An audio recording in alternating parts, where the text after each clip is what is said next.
El tema entonces que tengo para desarrollar ahora es de la misión de la iglesia.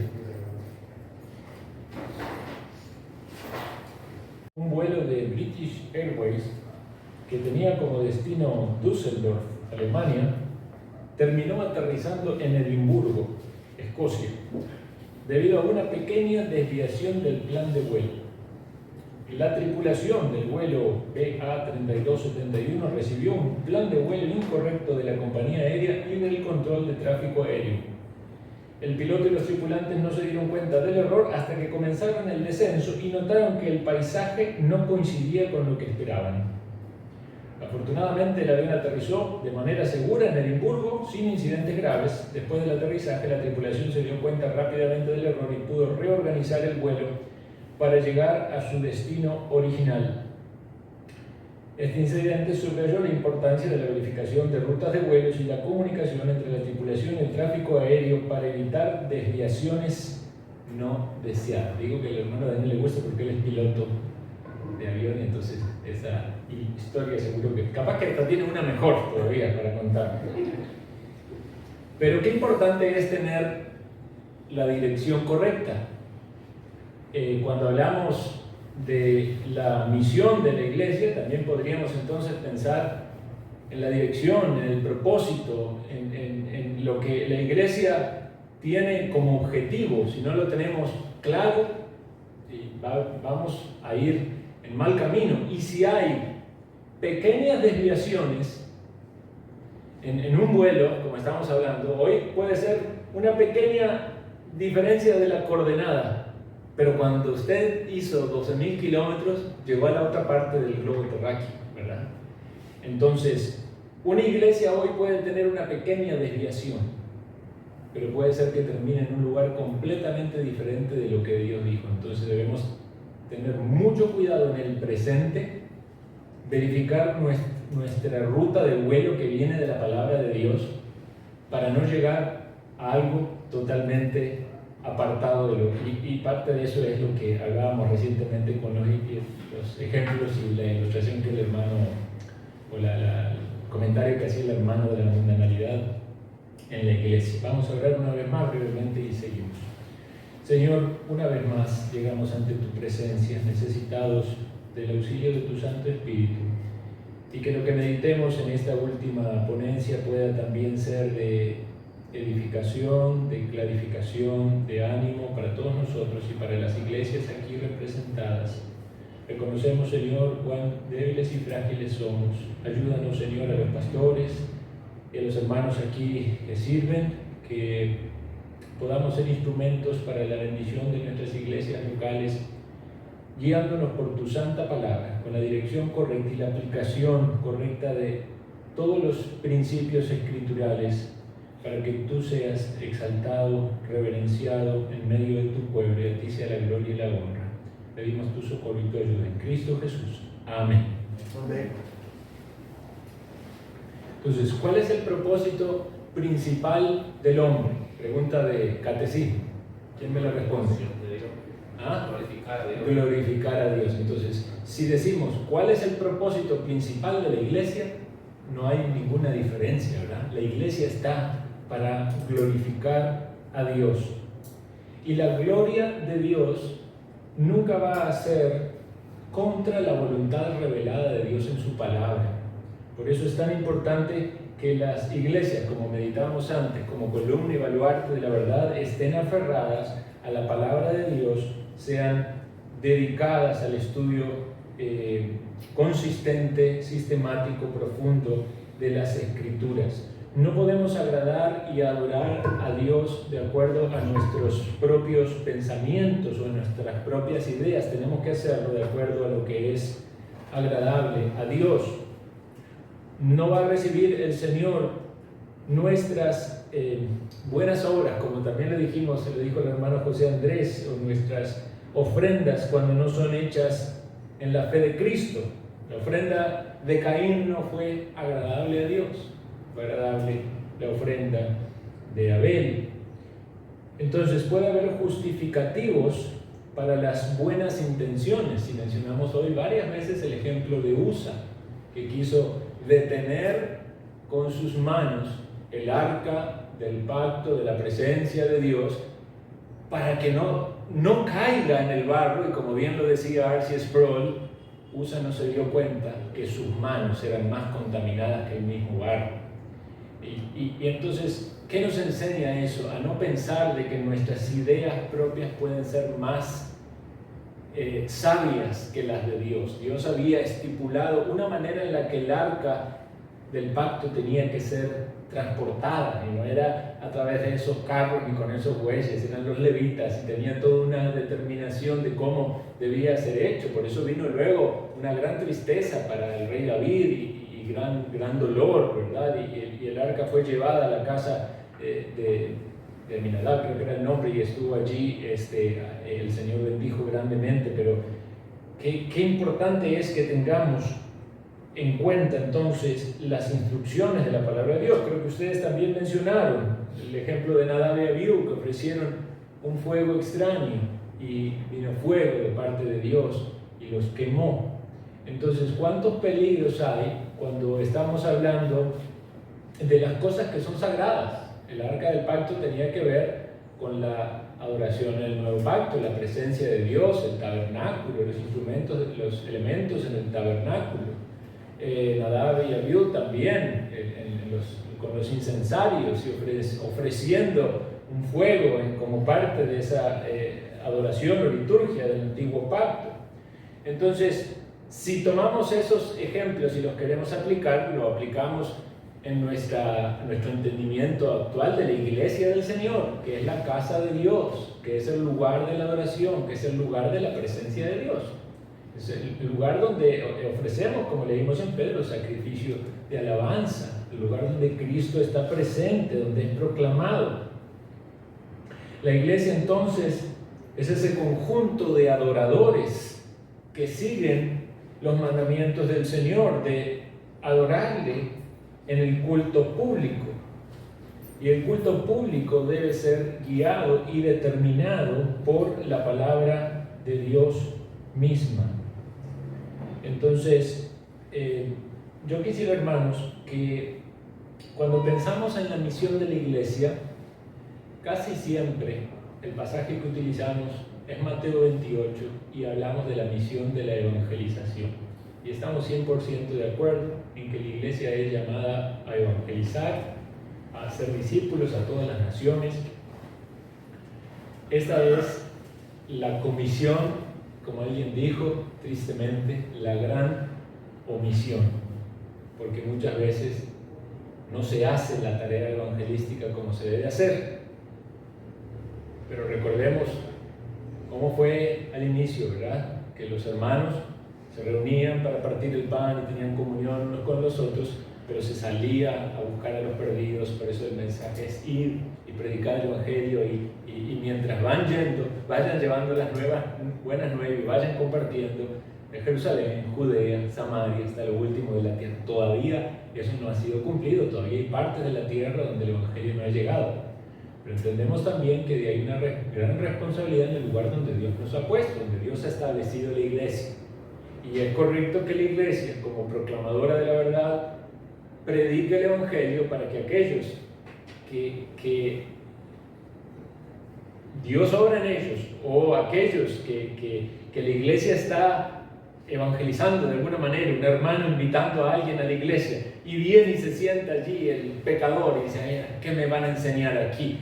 Y el poder de Dios actúa con la palabra predicada y esa persona viene a la salvación, ¿verdad? Entonces debe ser la iglesia local un lugar donde el evangelio se predica, y no solo se predica el evangelio pensando en que es el medio para que las personas se conviertan, sino también que se predica el evangelio porque los cristianos también necesitamos el evangelio. No porque no seamos salvos, porque recibimos el evangelio también para nuestra propia vida, lo necesitamos. No es un mensaje que es solamente para la salvación y ahí se terminó. ¿Acaso el apóstol Pablo no le escribe a los romanos toda una carta hablándoles del evangelio cuando ellos ya eran creyentes? Necesitamos el evangelio y debemos predicarnos el evangelio, y eso no va a significar que nosotros aún no hemos nacido de nuevo o no hemos experimentado la salvación, sino que es necesario en nuestra vida, en nuestra fe, en nuestra santificación. Si pensamos que la iglesia, alguien viene a la salvación y escucha el Evangelio y cree en el Evangelio y esa es la primera etapa y ahora ya pasa a las cosas importantes, cambiamos de orden las prioridades. El Evangelio es importante. Amén. El Evangelio debe seguir siendo predicado. El Evangelio debe seguir siendo anunciado a nosotros mismos para que recordemos el mensaje que no solo nos salva, sino que nos santifica y es el que nos mantiene delante del Señor con la actitud y el espíritu correcto. Si no, vamos a caer en el legalismo. Por eso también la Iglesia del Señor es llamada como parte de la adoración al cumplimiento de la celebración de las ordenanzas del bautismo y de la Santa Cena. Las dos ordenanzas establecidas por el Señor son ilustrativas del Evangelio. La muerte de la antigua vida para levantarse en una vida nueva y resucitada. El partimiento del cuerpo de Cristo y la sangre de Cristo que le incorporamos a nuestra vida como algo que realmente nos une en esa comunión con el Señor, ¿verdad? Entonces, estas ordenanzas, obviamente el caso del bautismo es algo que solamente se hace cuando hay candidatos para ser bautizados apropiadamente, ¿verdad? Pero en el caso de la Cena del Señor, debería ser la observancia regular de una iglesia, ¿verdad? Para que lo que leemos en las Escrituras de que los hermanos se reunían para el partimiento del pan, así como los identificaba a ellos, a nosotros también nos identifica. Y aunque hay diferentes tipos de entendimiento en cuanto a la frecuencia de la Cena del Señor, es un tema bonito para estudiarlo.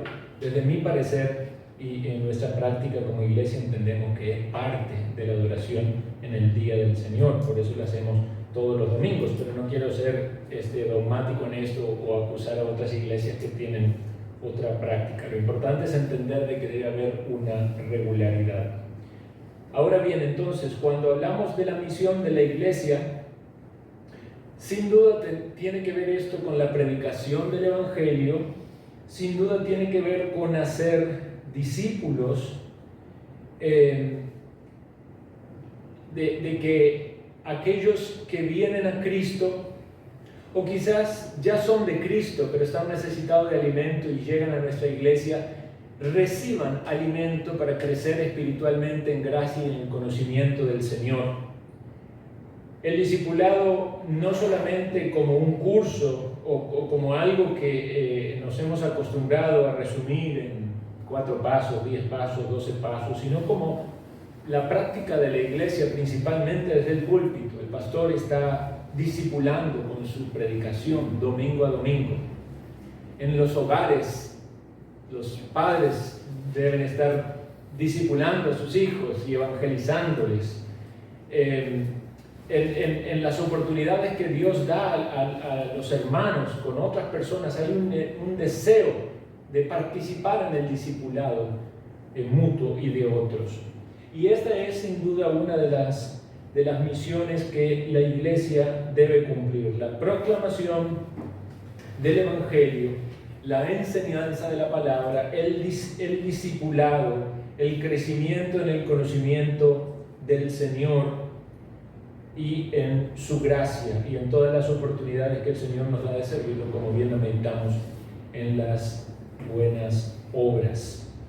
Pero quisiera, queridos hermanos, para hacer esta última ponencia un poco más resumida, apuntar a lo que entiendo que también es la misión de la iglesia y debe ser considerado como parte de esta responsabilidad de la adoración al Señor, que debemos, hermanos, tener un celo por la adoración del Señor tal como es prescrita en su palabra. Seguramente ustedes escucharon hablar acerca del principio regulador de la adoración. Creo que es sumamente importante que lo consideremos. A lo largo de las historias de las iglesias, religiones, denominaciones, ha habido distintos tipos de adoraciones. Ha habido una adoración inventiva, característica del catolicismo romano, especialmente lo notamos en parte en el comienzo, pero principalmente después de la Edad Media, cuando fueron agregando ciertas prácticas y cultos a los santos, cultos a María, veneración y otras cosas que no vienen de las Escrituras y que tienen mucho que ver con el inventar cómo acercarnos a Dios según lo que ellos proponen. Esa no es la manera correcta. No podemos nosotros inventar una forma de acercarnos y adorar a Dios. Podríamos equiparar esto a lo que dijeron los israelitas cuando Moisés estaba en el monte: haznos un becerro, haznos dioses, y mañana tendremos fiestas para Jehová. Esa es una adoración inventiva, pensar que adoran a Dios inventando a su vez sus propios dioses.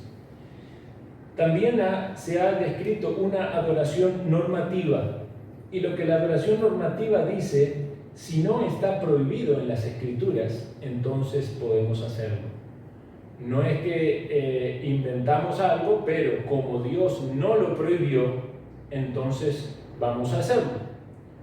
Hay muchas cosas que pueden estar en las Escrituras, pero no están prohibidas. No estamos hablando de hacer imágenes, porque las imágenes están prohibidas, pero vamos a hacer otro tipo de adoración que incluya ciertos elementos con tal de que Dios no lo haya prohibido.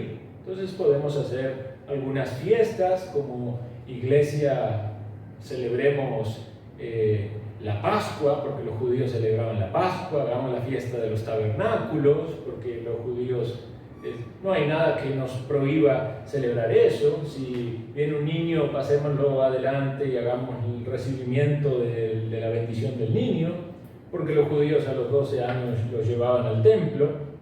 No son cosas que están mandadas para la iglesia, pero tampoco están prohibidas. Esa es la idea de una adoración normativa. No está prohibido en la iglesia algún tipo de música o de instrumentación o de estilo musical, entonces lo podemos hacer. Entonces tenemos por un lado la adoración inventiva, por el otro lado la adoración normativa, y finalmente tenemos la adoración regulada, o el principio regulador de la adoración, que dice que la adoración debe estar compuesta por los elementos que solamente Dios prescribió en la palabra. ¿Se entiende la diferencia? Uno es inventivo, otro es si Dios no lo prohíbe, lo puedo hacer, y el otro es solo podemos hacer lo que Dios explícitamente mandó. Y esto divide las aguas en tres grandemente. Y aquí podemos considerar algunos textos, lo pueden buscar o lo puedo leer yo para ustedes. El primero es Colosenses 3, 16, 17, que dice: la palabra de Cristo more en abundancia en vosotros, enseñándoos y exhortándoos unos a otros en toda sabiduría, cantando con gracia en vuestros corazones al Señor con salmos e himnos y cánticos espirituales.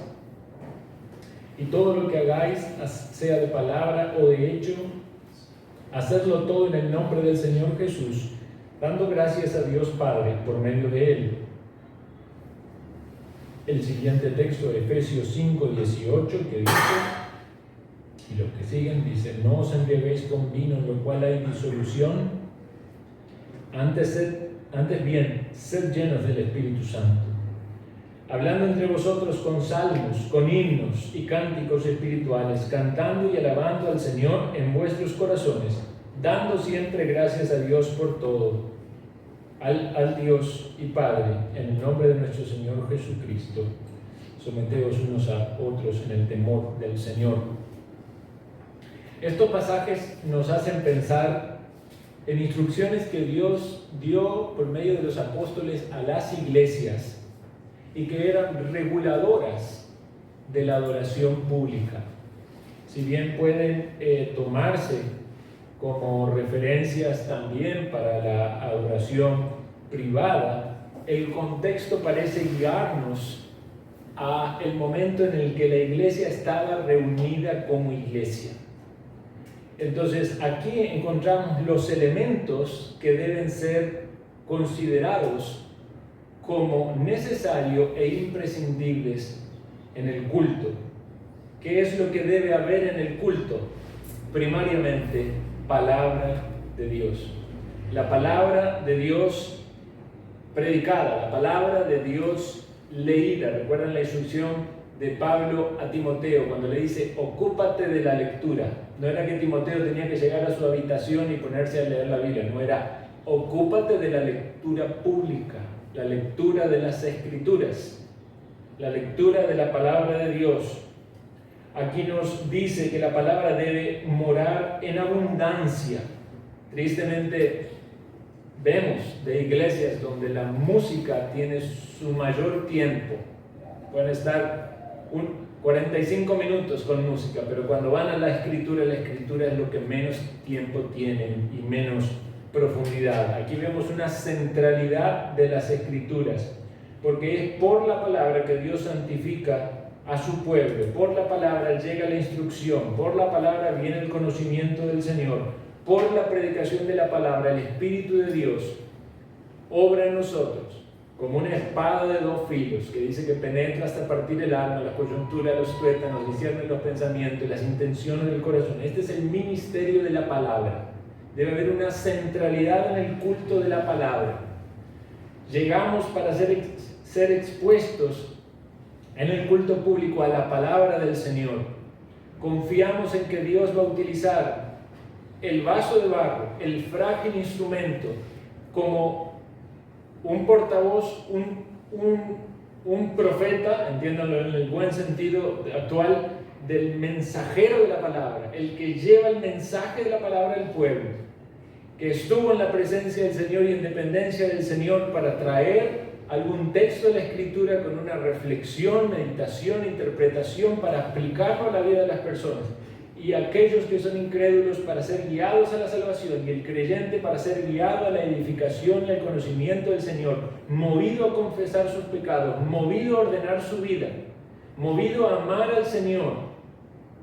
Entonces hay una centralidad del ministerio de la palabra, y si queremos honrar al Señor como iglesias locales, las iglesias deben ser iglesias que tienen esa centralidad en la predicación, en el estudio de la palabra. Entonces, en el culto público nosotros tenemos fragmento de lectura de la palabra. Leemos toda la Escritura. En el caso nuestro particular, en la mañana leemos el Nuevo Testamento, en la tarde leemos el Antiguo Testamento. Pero lo importante es que la iglesia, cuando pasan los años, pueda decir, hemos leído toda la Escritura.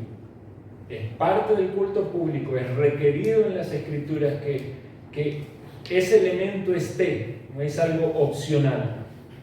Y tiene que haber una predicación sistemática de las Escrituras. Algunos dirán, bueno, ¿qué eso significa? Que hay que predicar todos los libros de la Biblia, que hay que ir versículo por versículo, que no se puede predicar temático. No estamos diciendo eso. El pastor, como aquel encargado delante del Señor de proveer el alimento, determinará si estudia un libro sistemáticamente, si estudia doctrinas, si presenta alguna enseñanza temática, pero debe considerar todo el consejo de Dios y proveer una instrucción sólida, que en el paso del tiempo los hermanos que han estado cierta cantidad de años puedan decir, esta fue todo lo que vimos, estos fueron los libros que estudiamos, esta es la doctrina que hemos sido alimentados, porque es la responsabilidad de proveer una buena dieta balanceada de alimento, como así también, digamos, en un hogar. No solamente se pone en la mesa algunos alimentos que uno puede decir que no son del todo buenos, galletas y algunos paquetitos de estos, ¿verdad? De cosas, ¿cómo les llaman? Snack y todas esas, ¿verdad? Decimos, no, tiene que haber también ensalada, tiene que haber nutrientes de las verduras, tiene que haber carne, tiene que haber proteína, porque queremos que nuestros niños en nuestro hogar estén sanos, ¿verdad? Entonces hay una provisión de alimentos sumamente necesaria que tiene que venir de la palabra de Dios. De ahí la importancia de la doctrina y la confesionalidad de la que hablamos. Pero noten también entonces los otros elementos.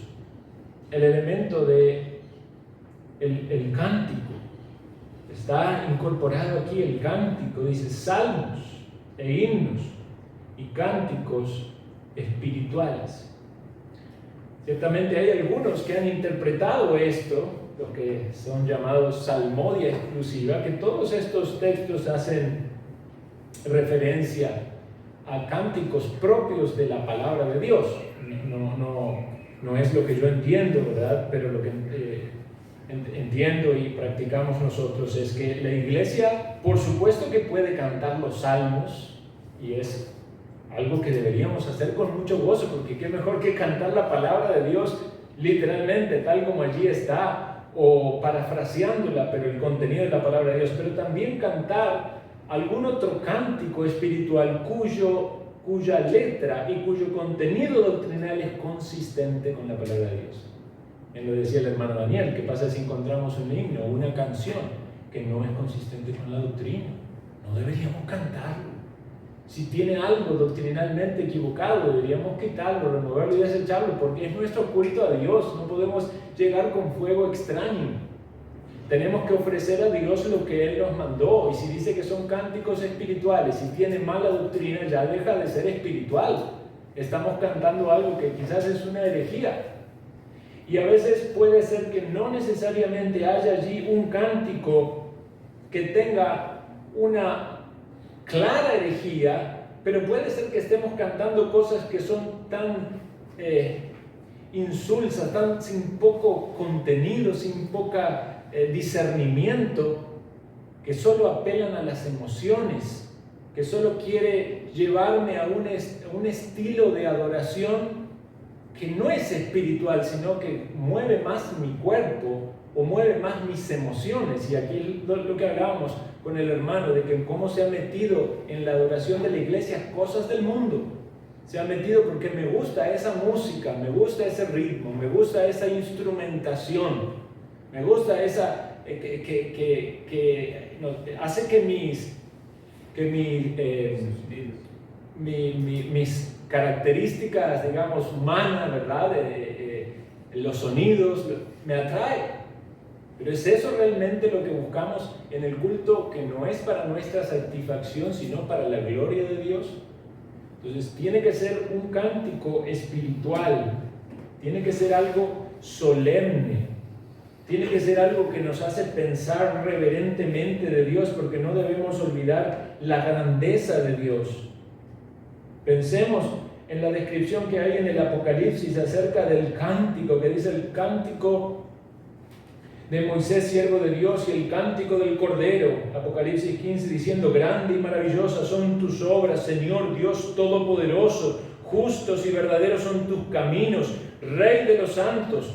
¿Quién no te temerá, oh Señor, y glorificará tu nombre? Pues solo tú eres santo, por lo cual todas las naciones vendrán y te adorarán, porque tus juicios se han manifestado.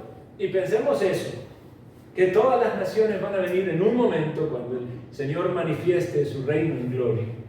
Y vamos a postrarnos ante el Señor y vamos a adorarle. ¿Cómo va a ser ese cántico? ¿Va a ser parecido a la música del mundo, a la música que escuchamos para nuestra satisfacción carnal? ¿O va a ser un cántico solemne, reverente, con corazones contritos y humillados?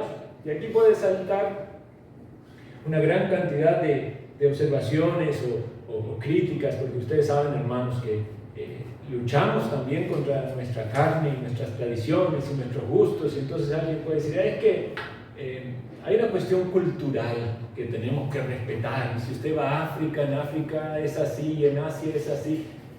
Vean, hermanos, ciertamente hay influencias culturales, pero la iglesia no debe ser dominada e influenciada por la cultura, porque nosotros tenemos la instrucción de la palabra de Dios de cómo debe ser. Entonces, si hay algo de la cultura que es agradable a lo que la Escritura nos presenta, no todo en la cultura es malo. Si hay algo que en la cultura es solemne, que es respetuoso, que es eso es consecuente, ¿verdad?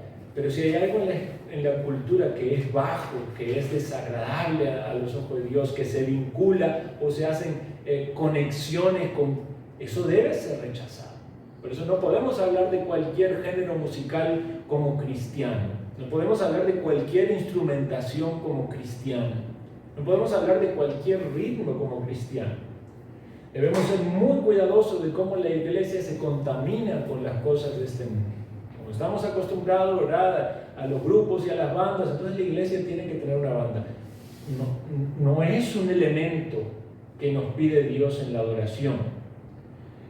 Incluso, bueno, providencialmente esto pasó hoy, ¿verdad? El hermano Daniel nos trajo su maquinita con la cual suenan los himnos, que nosotros usamos generalmente en piano, ¿verdad? Son himnos instrumentales. Y es bonito escuchar una instrumentación de himnos. Pero vean qué interesante. La música por mucho tiempo, en las iglesias, en la historia de la iglesia, fue a capela.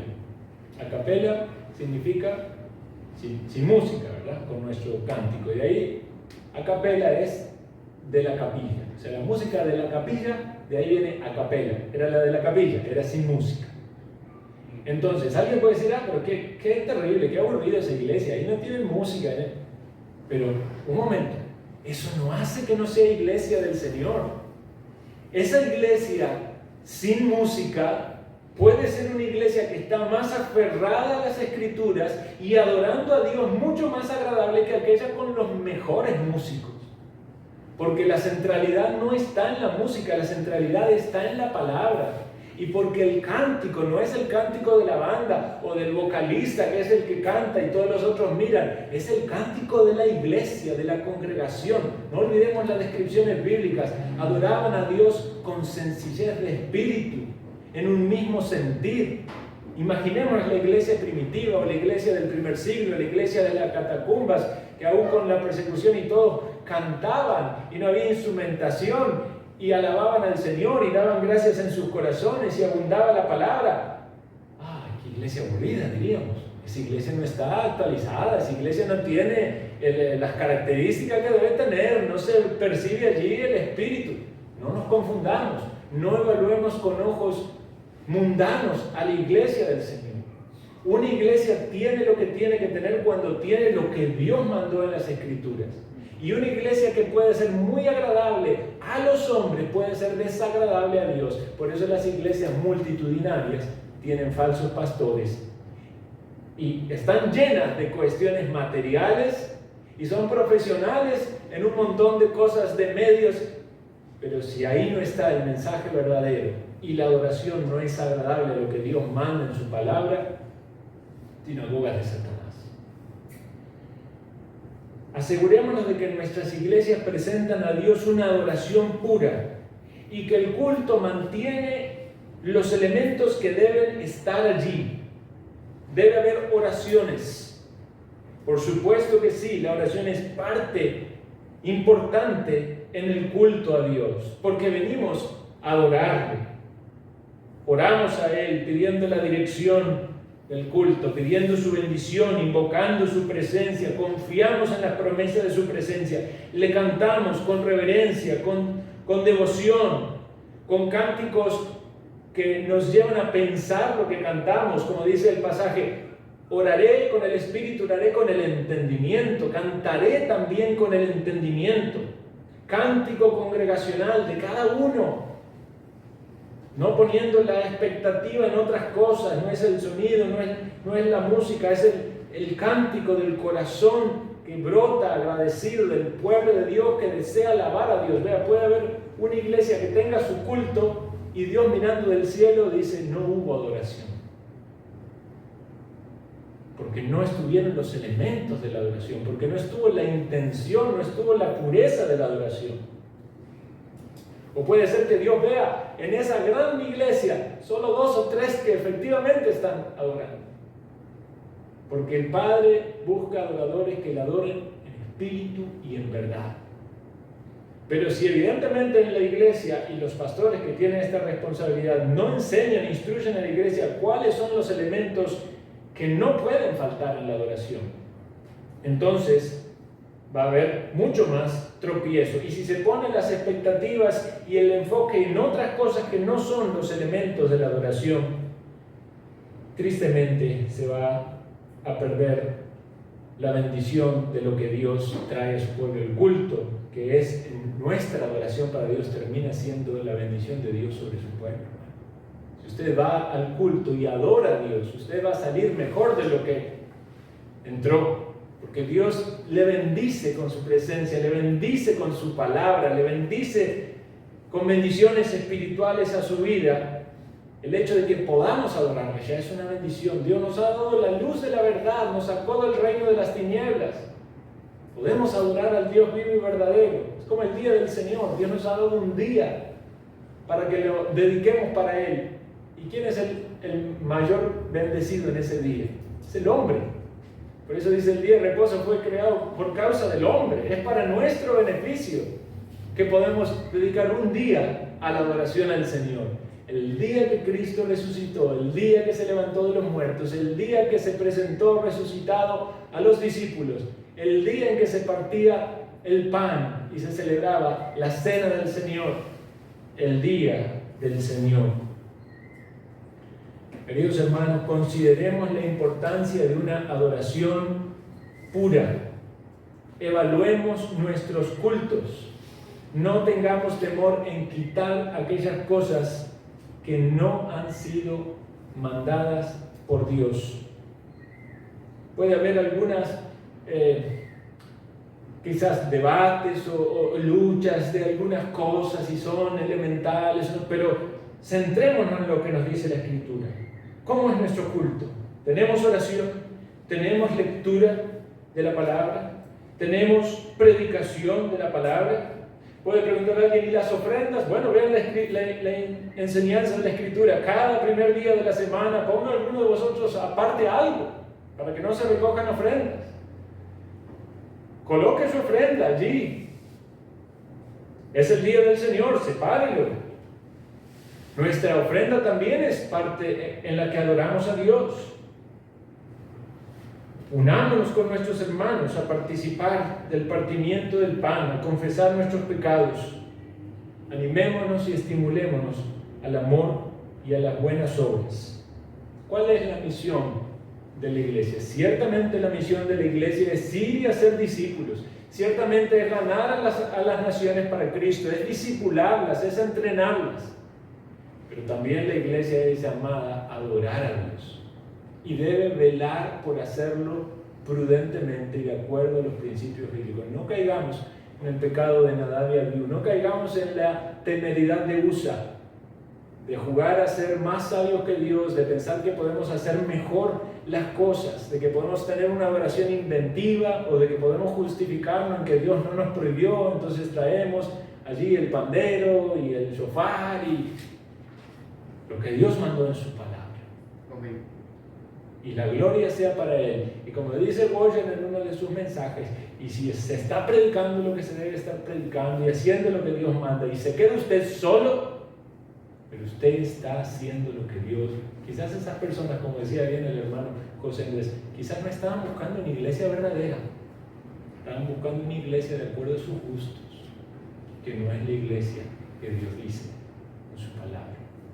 Ojalá muchos de los integrantes de nuestras iglesias puedan recibir la verdad de su palabra y decir, esto es lo que yo quiero, aquí me alimentan, aquí me instruyen, aquí me llevan a la verdad y aquí empiezan a sacar de mí y de mis conceptos todo aquello que no debe estar. Como un escultor toma su martillo y su cincel y empieza a sacar todo lo que no corresponde a la figura, así Cristo, que es el que está esculpiendo en nosotros su imagen, para que seamos formados a su imagen, va sacando de nosotros todo aquello que no debe estar. Lo hace también de su iglesia, porque la ha de presentar perfecta y sin mancha ante Él. El Señor bendiga su palabra y bendiga las iglesias locales aquí representadas. Oramos y si hay preguntas, me dicen. Señor, gracias por tu palabra. Ayúdanos a ponerlo en práctica con el auxilio de tu Santo Espíritu.